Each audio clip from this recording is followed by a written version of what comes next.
The cargo ship Stellar Merchant drifted through the asteroid field like a wounded animal seeking shelter. Its hull bore fresh scorch marks from plasma cannon fire, and emergency lights cast an eerie red glow through the cramped corridors. Captain Yari's Thunderscale pressed his massive clawed hand against the viewport, watching the human vessel with predatory satisfaction. Standing nearly 12 feet tall, with obsidian scales that gleamed like polished armor, Yari's commanded respect throughout the Outer Rim territories. His species, the Drachmarie, had ruled the spaceways for centuries before humans even discovered fire. Wing membranes stretched between reinforced bone spurs on his back, while twin rows of razor-sharp teeth filled his elongated skull. Most sentient beings fled at the mere sight of a Drachmarie pirate captain. "Captain," hissed his first mate, Xylos, approaching with careful steps. "The human ship's weapons are offline. Their shields failed 10 minutes ago. Should we board now?" Yaris turned his serpentine neck, yellow eyes gleaming with anticipation. "Patience, old friend. Let them marinate in their fear. Humans break so much easier when they've had time to contemplate their fate." The bridge of his ship, Crimson Talon, buzzed with activity as his crew prepared boarding pods. Drachmarie pirates had perfected the art of psychological warfare over millennia. They would breach the human vessel's hull with enough force to shake every rivet, their roars echoing through the corridors like thunder from an ancient storm. "Sir," called out the communications officer, "we're picking up a distress signal from the human ship. Standard merchant vessel identification. Crew of 15, carrying agricultural supplies to the colony world of Kepler, 442b. Yaris laughed, a sound like grinding stone. "Agricultural supplies. How wonderfully mundane, and how profitable for us. Those colony worlds pay premium prices for food shipments. This will be the easiest raid we've conducted this cycle." Through the viewport, the Stellar Merchant looked pitiful. Its engines sputtered weakly, barely maintaining position.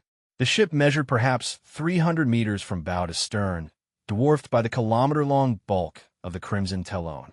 Yaris had captured dozens of similar vessels over his career, each crew more terrified than the last.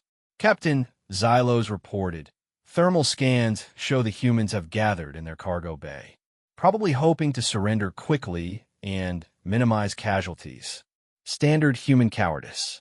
Excellent. Prepare boarding party 7. Full intimidation protocols. I want them so frightened they forget their own names." Yaris flexed his claws, each one capable of rending steel. "And ready the holding cells. Those colonists will pay handsomely for their people's return." The boarding pods launched with explosive force, each one designed to terrify as much as transport.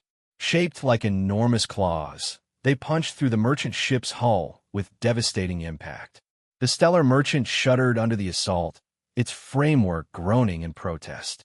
Yaris led the boarding party personally, his massive frame barely fitting through the human-sized corridors.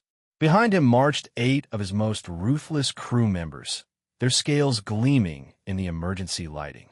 Their claws clicked against the metal deck plating as they advanced toward the cargo bay. The cargo hold doors stood open when they arrived, and Yaris felt a moment of satisfaction at human predictability. Inside the bay, 14 crew members huddled together near stacks of sealed containers. Their faces showed the expected mix of terror and resignation. Most appeared middle-aged, with the weathered look of career spacers who'd spent decades hauling cargo between star systems. "Greetings, humans," Yaris announced, his voice booming through the hold. "I am Captain Yari's Thunderscale of the Crimson Talon. Your vessel and cargo now belong to me." The humans flinched at his words, several stepping backward despite having nowhere to retreat. An older man with captain's stripes on his uniform stepped forward, hands raised peacefully. "We surrender," the human captain said, his voice steady despite the obvious fear in his eyes.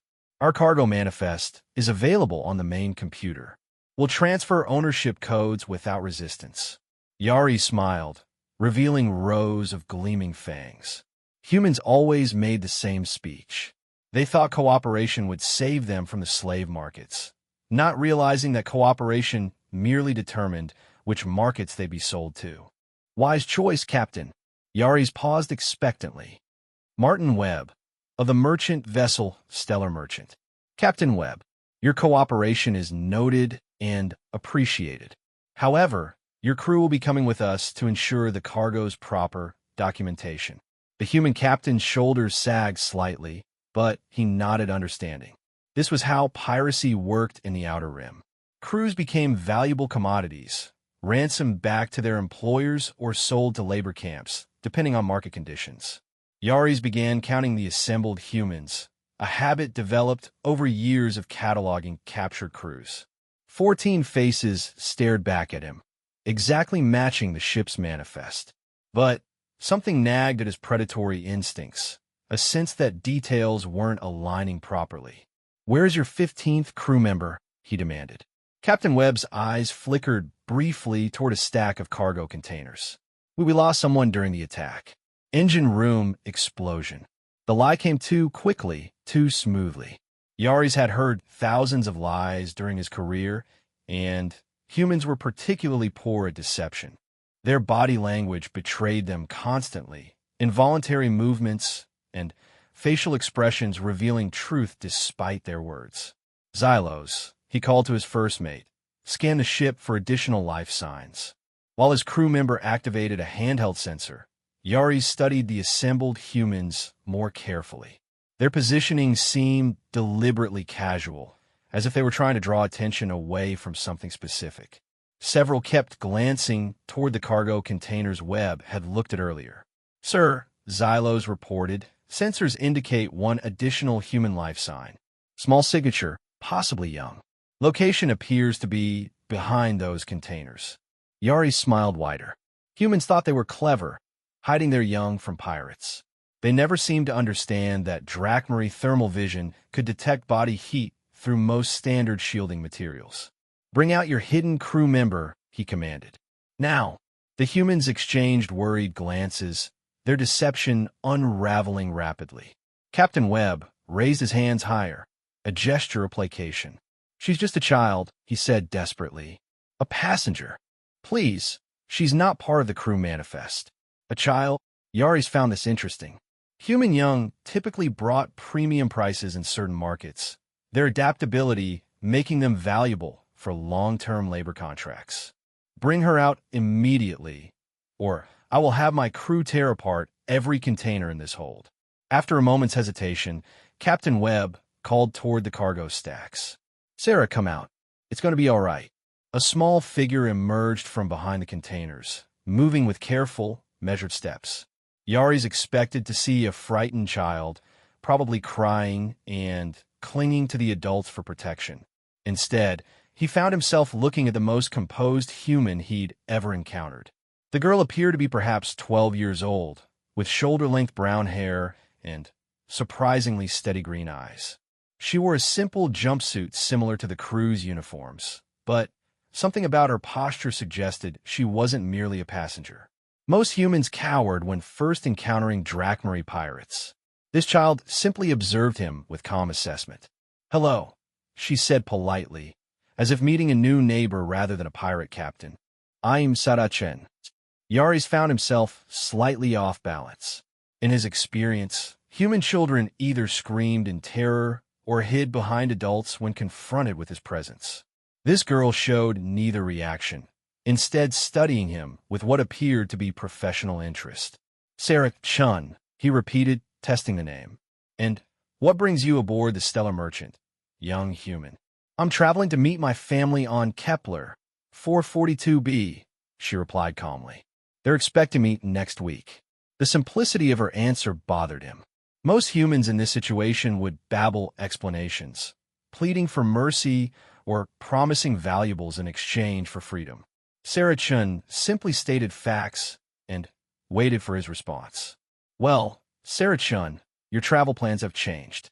You and the crew will be our guests until proper arrangements can be made." She nodded as if this was perfectly reasonable. "May I ask what kind of arrangements?" The question caught him off guard again. Human children typically asked about their parents or when they could go home. They didn't inquire about operational procedures with the tone of someone conducting business negotiations. The kind that ensure everyone's continued well-being, he answered carefully. I see. And how long do these arrangements usually take? Yaris felt his predatory instincts sharpening. Something about this child set off warning signals he couldn't quite identify. Her behavior pattern didn't match any previous encounters with human young. She wasn't terrified, wasn't pleading, wasn't even particularly concerned. Instead, she seemed to be gathering information. That depends on many factors, he said, studying her more intently. Market conditions, negotiation timelines, bureaucratic processing speeds. Market conditions. She repeated his words thoughtfully. So this is primarily an economic transaction rather than territorial conquest. The phrasing made him pause. No 12-year-old human should understand the distinctions between different types of piracy. Most adults didn't grasp the complex economics of interstellar crime syndicates. You seem remarkably well-informed for someone your age, he observed. Sarah shrugged slightly. I read a lot. Economics, history, tactical analysis. My parents always said education was important. Tactical analysis? Xylo spoke up from behind Yaris. What kind of child studies military tactics? The kind who wants to understand how conflicts develop and resolve, Sarah answered matter-of-factly. It's fascinating how different species approach problem-solving under pressure. Yaris felt genuine unease for the first time in decades. This conversation wasn't following any familiar patterns. The child spoke like a university professor discussing academic subjects, not a terrified passenger facing capture by alien pirates. Search the containers she was hiding behind, he ordered his crew. While his subordinates investigated the cargo stacks, Yaris kept his attention focused on Sarah Chun. She watched the search with mild interest, showing no signs of anxiety about what his crew might discover. Most humans became agitated when pirates examined their possessions. Captain, one of his crew members called out, these containers hold standard agricultural supplies. Grain, preserved foods, basic farming equipment. Nothing unusual. Check for hidden compartments. The search continued for several minutes while Sarah waited patiently. Her calm demeanor continued to disturb him. Even experienced smugglers showed more nervous energy when their cargo was being examined. Nothing hidden, sir, his crew member reported. Just food supplies as listed on the manifest. Yaris turned his attention back to the girl. You weren't hiding with the cargo to protect valuable contraband. No, sir. I was hiding because Captain Webb thought it might be safer if your crew didn't immediately know about passengers. But you emerged when called instead of remaining hidden. Staying hidden would have been pointless once you knew I was there. Your crew would have found me eventually, and continued searching might have damaged the cargo unnecessarily. The pragmatic reasoning impressed him despite his growing suspicion. Human children typically thought in emotional terms rather than logical analysis. Sarah Chun approached the situation like an experienced negotiator considering optimal outcomes. You're not afraid of me, he stated. She tilted her head slightly, considering the observation. Fear is generally counterproductive in crisis situations. It impairs judgment and reduces available response options. Response options? Xylos laughed harshly. What response options does a human